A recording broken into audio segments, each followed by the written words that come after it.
Hello everyone, good morning প্রত্যেককে, সকলকে অনেক অনেক অনেক ওয়েলকাম নতুন একটা ব্লগে।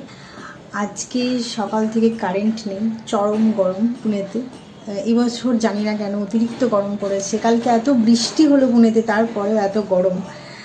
তো আজকে সকাল থেকে উঠে কিছুই করিনি, দেখতে পাচ্ছ বিছানা একদম যেমন কেমন পড়েই রয়েছে। তো সব কিছু পরিষ্কার করব, আর তারপরে রান্নাও করতে হবে। হাজব্যান্ড চলে গেছে অফিস, তো আমার নিজের জন্যই রান্না করার আছে আজকে।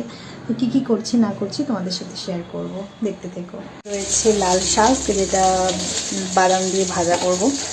আর এখানে সেটাকে ভাজছি, তার সাথে এগুলো ভাজা হয়ে গেছে। কি বানাচ্ছি বলো তো, এগুলোকে অ্যাড করব। তো হ্যাঁ, এর সাথে এই যে এটা হচ্ছে কী বলে সর্ষে বাটা। তো সব দিয়ে আজকে শুক্তো বানাবো, তার সাথে ডিমের কারি হবে। তো সব কিছু রান্না চলছে সকাল সকাল উঠে। চলো তোমাদের সাথে পরে দেখা হচ্ছে।